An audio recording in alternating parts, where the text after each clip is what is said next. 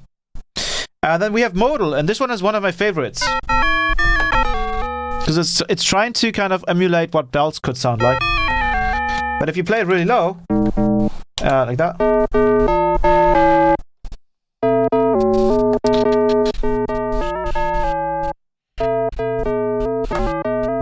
And then you really start to mess around with the decay here. And with the timbre.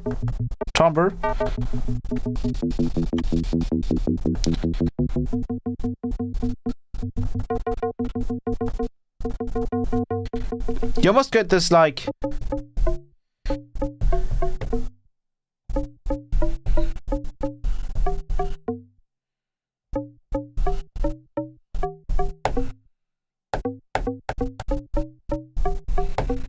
This, I think it was a Jack U track with Justin Bieber.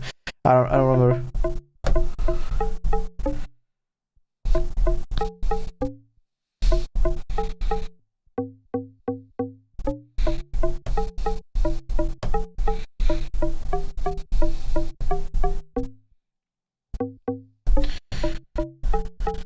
Something like that. It's really sweet for creating these kinds of harmonic fifth. This one is one of my favorites here. And then we have the noise oscillator, which seems to be... This one's really interesting.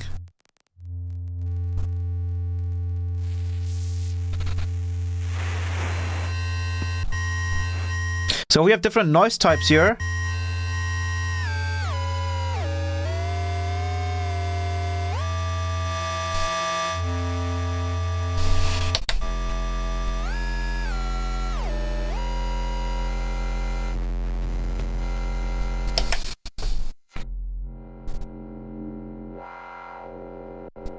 Yeah, the Justin Bieber song, right.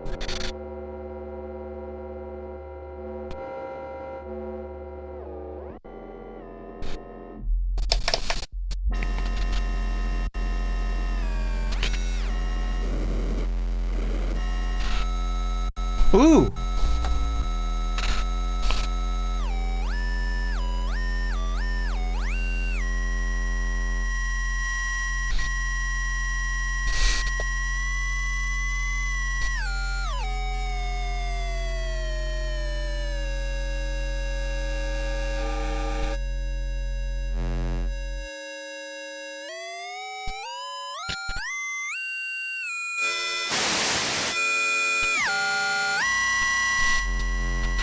This one's pretty cool as well.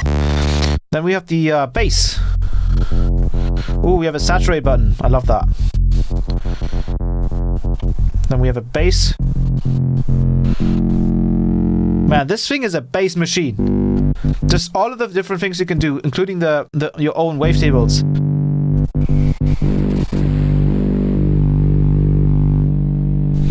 Let's try writing a little bit of a sequence here.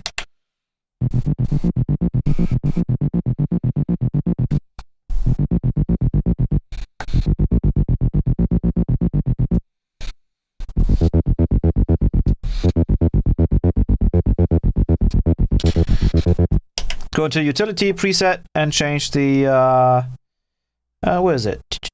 Sequence length. No, wait, that's correct. I need the default gate length to be all the way up. Let's do that again.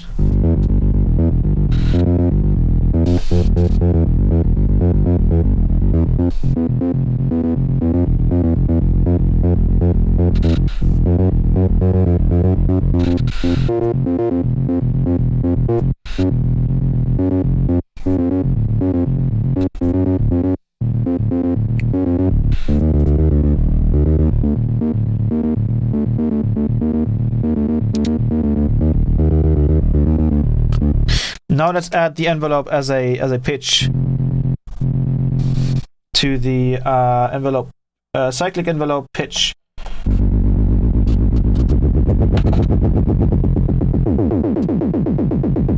Let's change the shift here to a downfall. Turn this up even further. And let's get some like let's put that to 120 and then change that time to vision. And now we get some doom stuff.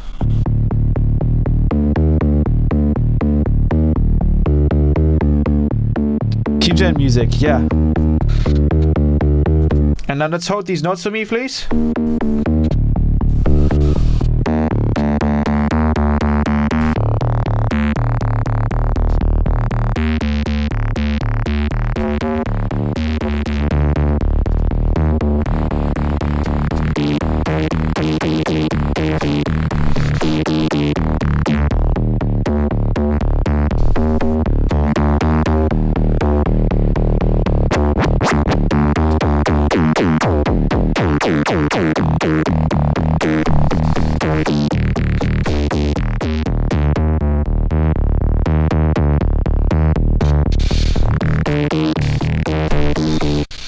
That's pretty sweet.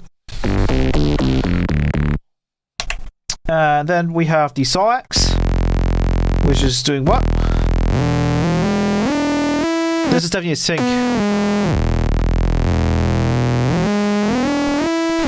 Then we have the shape.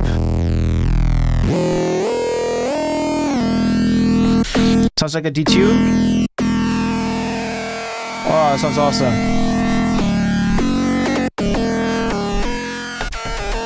Sounds like a fifth. Perfect fifth.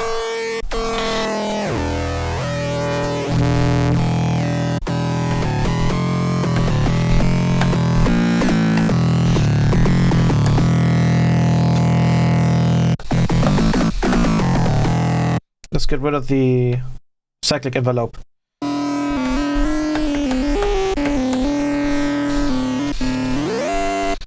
Let's try paraphonic. Okay, that sounds horrible.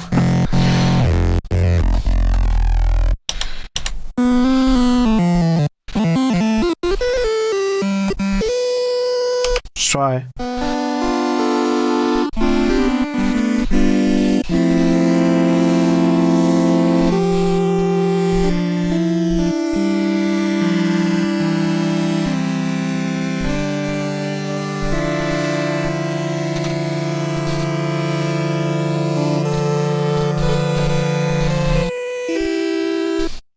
Awesome. Then we have obviously Wave User.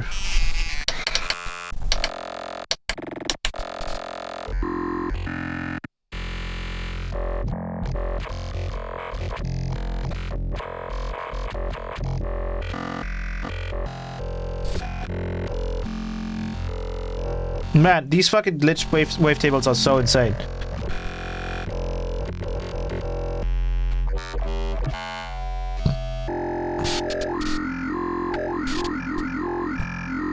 And then the last one is obviously vocoder, which doesn't work because I don't have a microphone plugged in. And then what's really surprising to me is that basic shapes isn't really basic shapes. So if we go to morph here, basic shapes, and we load up the first morph, we get a weird looking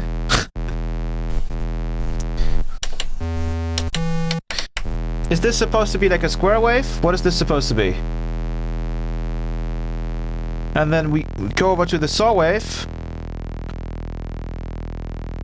which also looks like it's playing something else, which is really confusing to me. Like there's a weird... some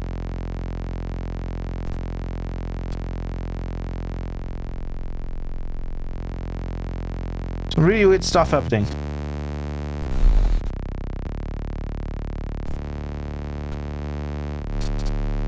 Let me just change the preset here really quickly.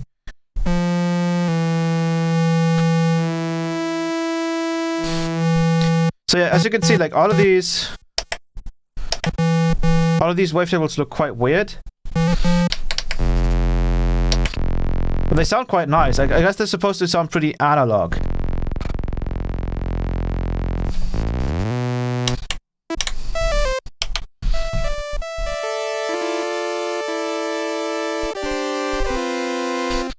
That's at least pretty cool. And then we can go with the super wave, and then we can do a chord function, so we'll hold paraphonic and then play the notes that we want to play. We can go to utility, preset, scale, make it into a major scale, and then we can also trigger a serum Ain't that loud? Get into a saw wave.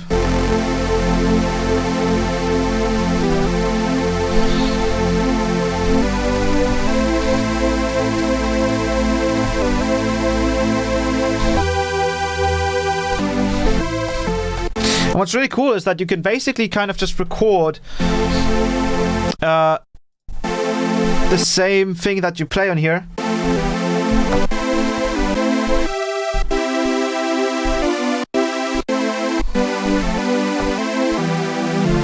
And then you can kind of record that twice, and because it's different every time you record it, you can pan one to the left and pan one to the right, and you get a stereo supersaw, because this one's obviously mono.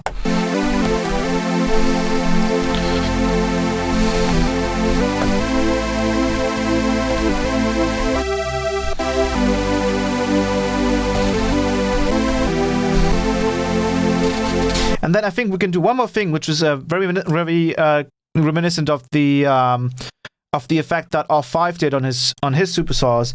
Is we have in the LFO we have one mode which is random. So this is sample and hold, and then we have sample and hold filtered, I guess. So we're gonna go with sample and hold, and then we can change the rate. We can just turn this on. We can change the rate up to 100 hertz, as you can see. And then we can try and put that onto the pitch. So let's try that.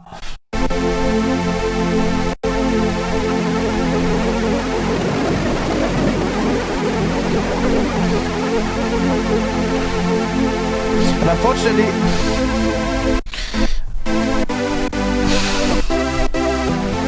it doesn't sound quite as natural, which is unfortunate. I wish it would have sounded.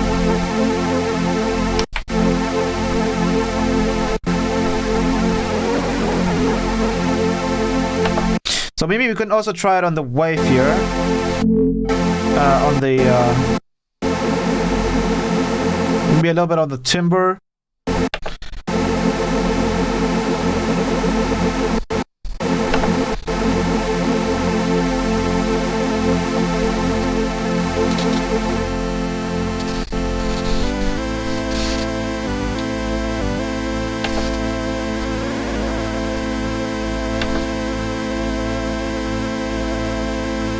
Cut off timber.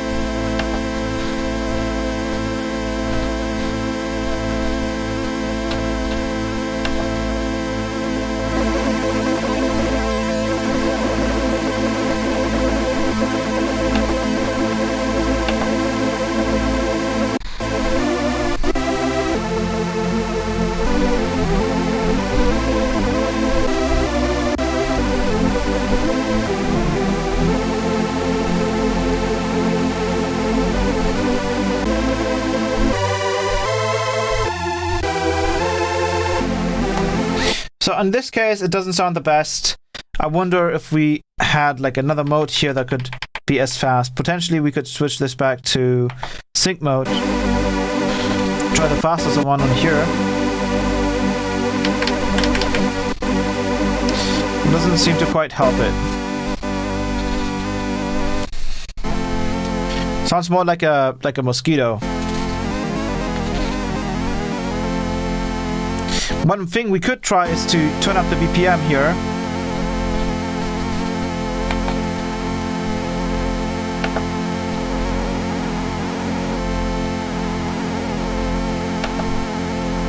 But it doesn't seem to get any faster than that.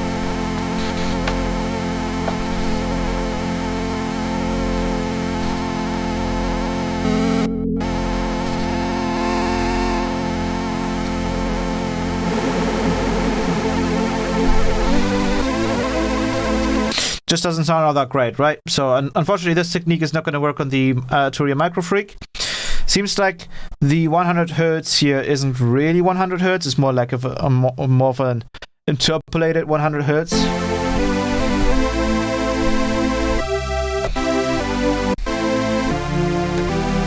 But I do know that they have this other mode, which is called the which one is it? Not this one. Was it bass? Nope. I think it was a SAW X.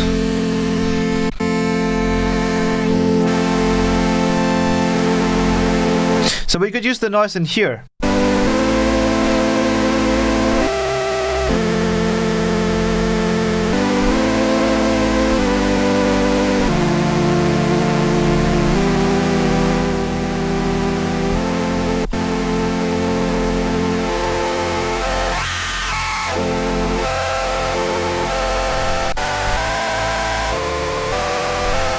Oh, that sounds pretty good.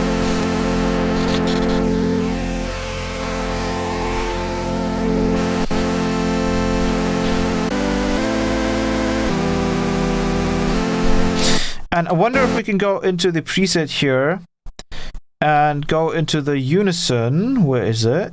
Unison mode. So we have glide mode. Oh, this is the glide mode. Unison spread. I'm not entirely sure yet how the unison count here works.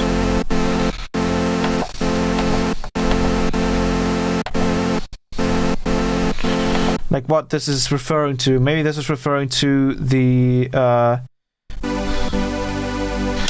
this. Let's go back to unison, unison spread.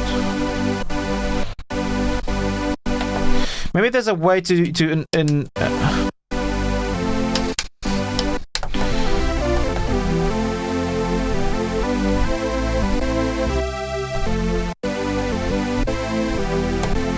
I'm not sure how to turn on the unison on this. I guess there is a way. I just don't know. Why does this have a unison spread and a unison count? How do I turn this on? Can anyone research this for me really quickly? As to why we have unison spread and unison count, because these don't seem to actually do anything. This might be regarding the vocoder. But I'm not sure. What does this do? Can anyone Google this for me real quickly? Also, one quick little thing I wanted to try out. I wanted to see if actually unsyncing the LFO here could give us some cool results. So what I'm going to do, I'm going to go to LFO here, pitch, and just... So right now it's unsynced, but I think we can probably re-trigger the LFO somewhere. Let's see. LFO re-trigger on.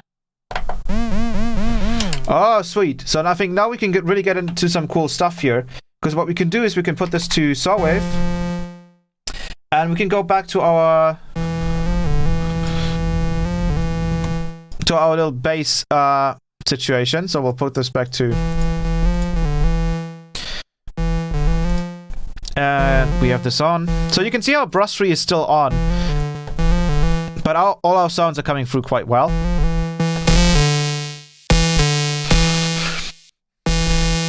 So what I'm going to do is I'm going to go and turn on the decay. I'm going to switch this to the wave user.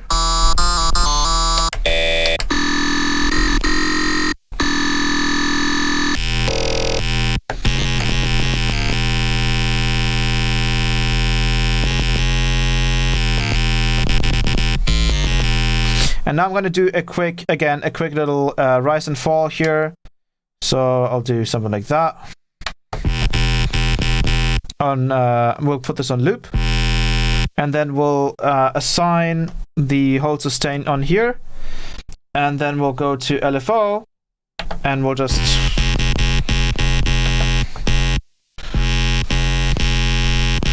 And we'll use the cutoff here up to like 50%, I believe.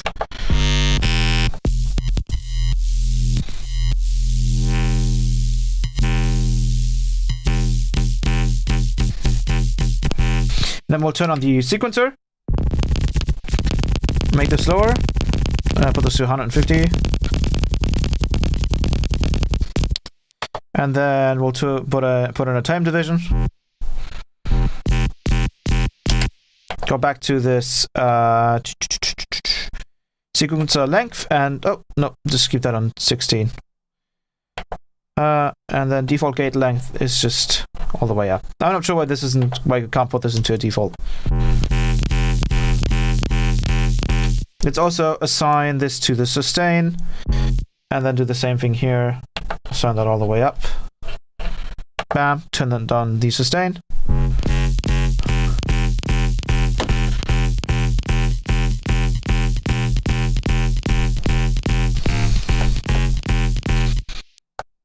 And then let's see if we can change the rate here.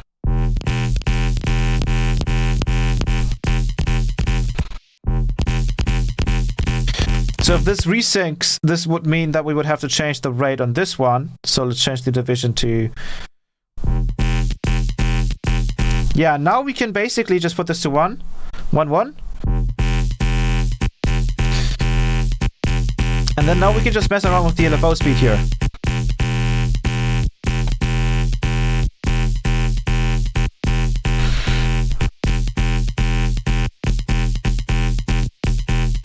And we can get cool new rhythms out of this.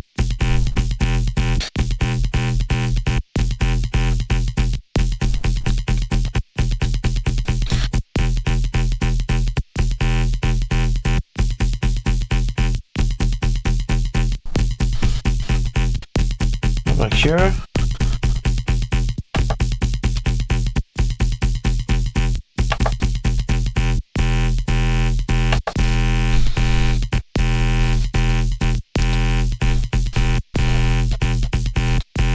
Let's also move the timbre with it.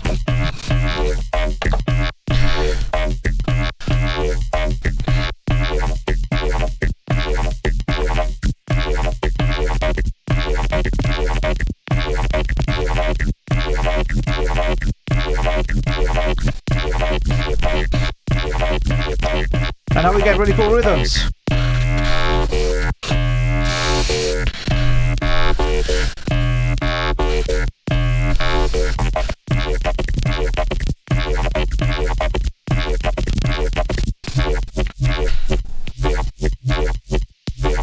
Oof.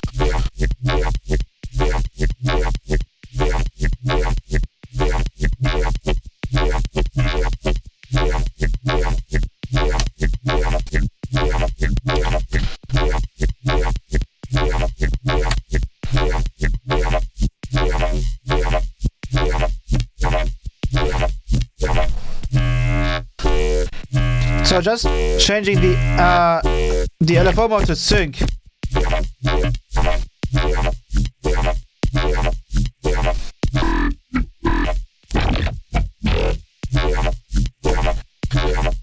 Let's turn on the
So right now we're just using the low pass filter. We're going to switch it to the band pass filter.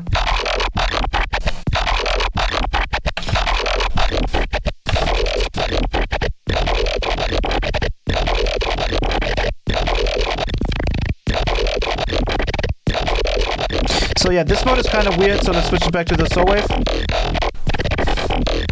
Nice, now we can get like a cool little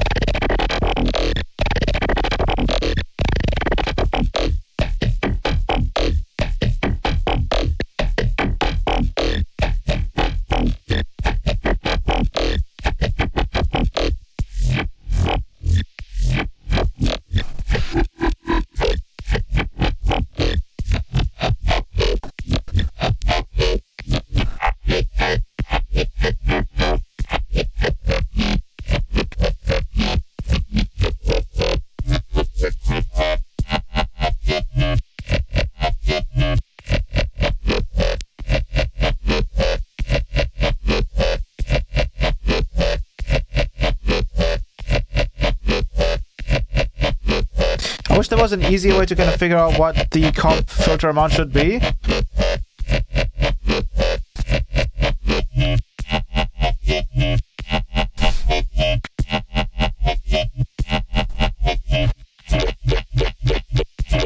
Oof! Listen to that!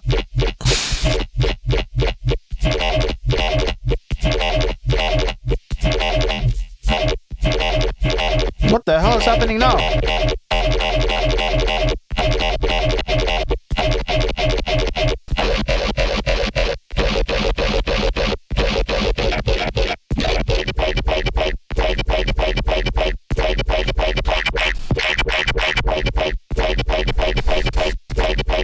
That's sick.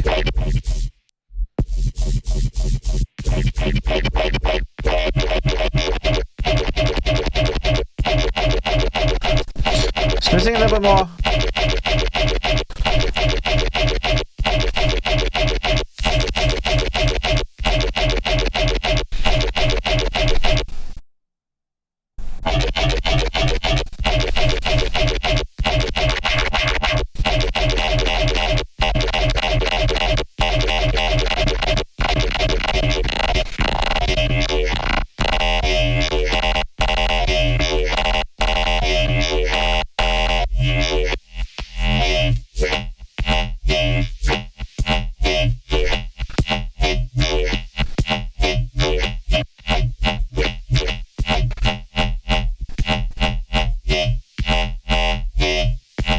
So this obviously also goes through the timbre.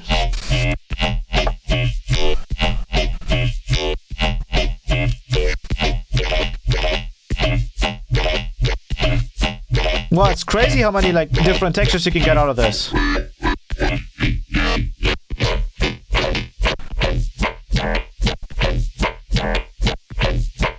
What the fuck?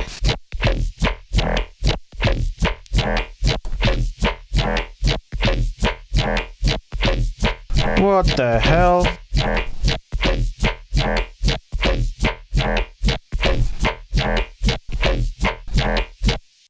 You can hear a little bit of background noise, so let's try to fix that.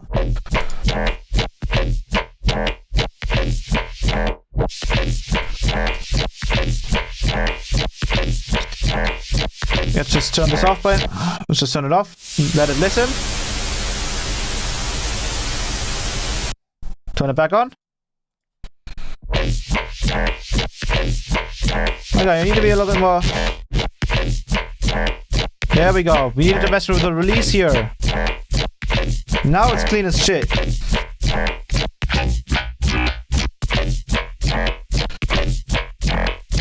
And the comp filter is really helping.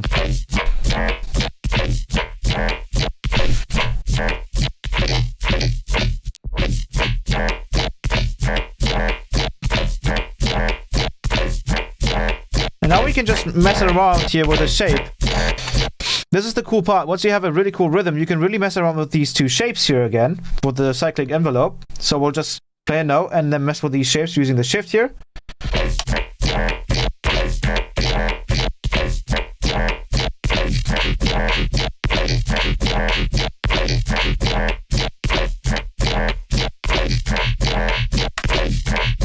Wow, that's nasty.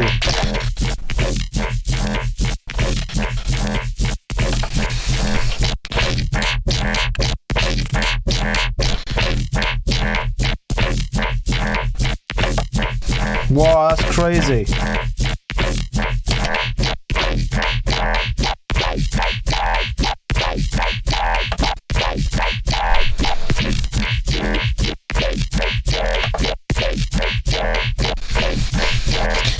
I guess the main takeaway from Bruce 3 is to really mess with the attack and the release here.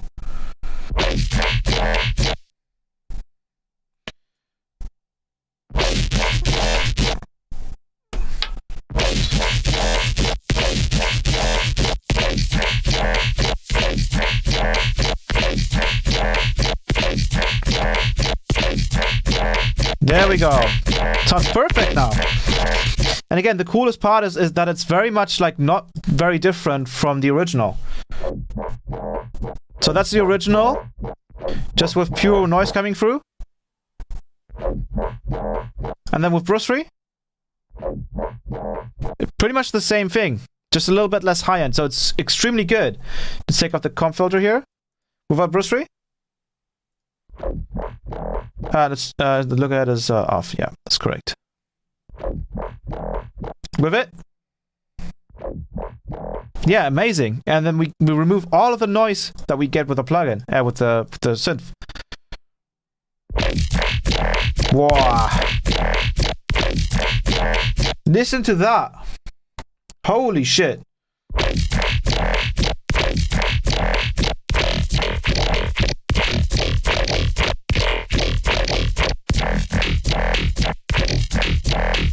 And that's just because we have some really weird LFOs going on here.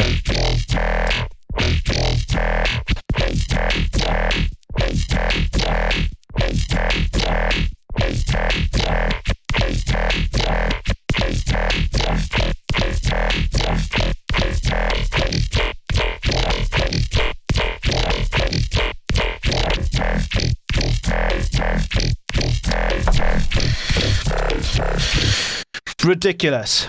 Alrighty. Anyways, I hope you guys enjoyed that. This will be the end of the Friday live stream. I hope you guys enjoyed me messing around with this cool new synth, which is called MICROFREAK by Arturia.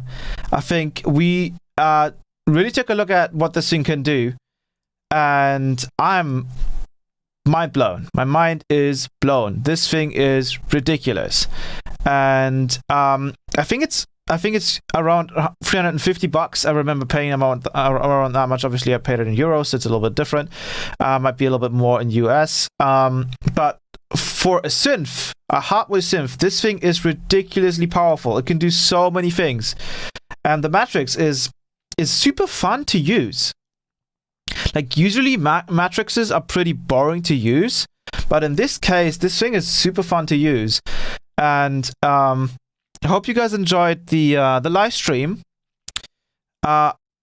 Next live stream, probably this Sunday, we'll actually try and make a track with this whole setup. And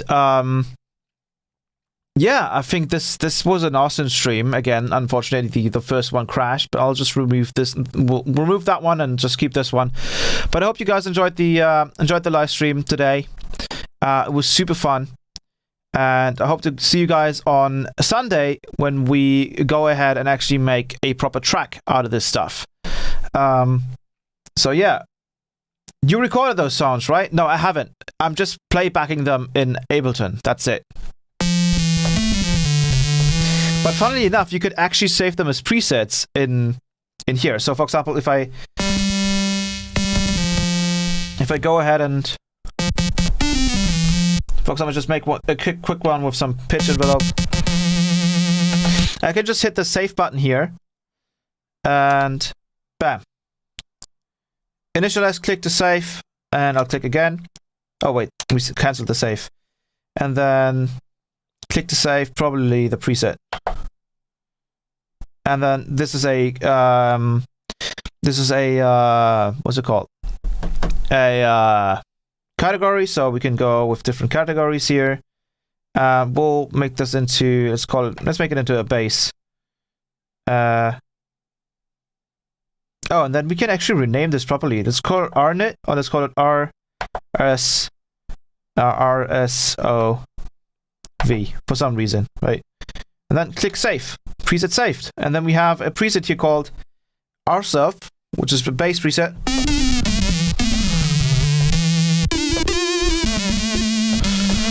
That's awesome. And then you can actually save your, like, you can save kind of like pre-made bass presets here, with some of the LFOs and stuff already being applied to things, and you can make this into a rhythm machine. This is awesome. But yeah, so I hope you guys enjoyed the stream, and I hope to see you guys on Sunday, because then we're gonna try and actually resample all the things from this plugin, and hopefully we can make some dope stuff out of it.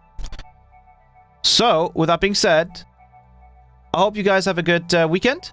I hope to see you all on Sunday. And I think that'll be it for today. So see you guys on Sunday.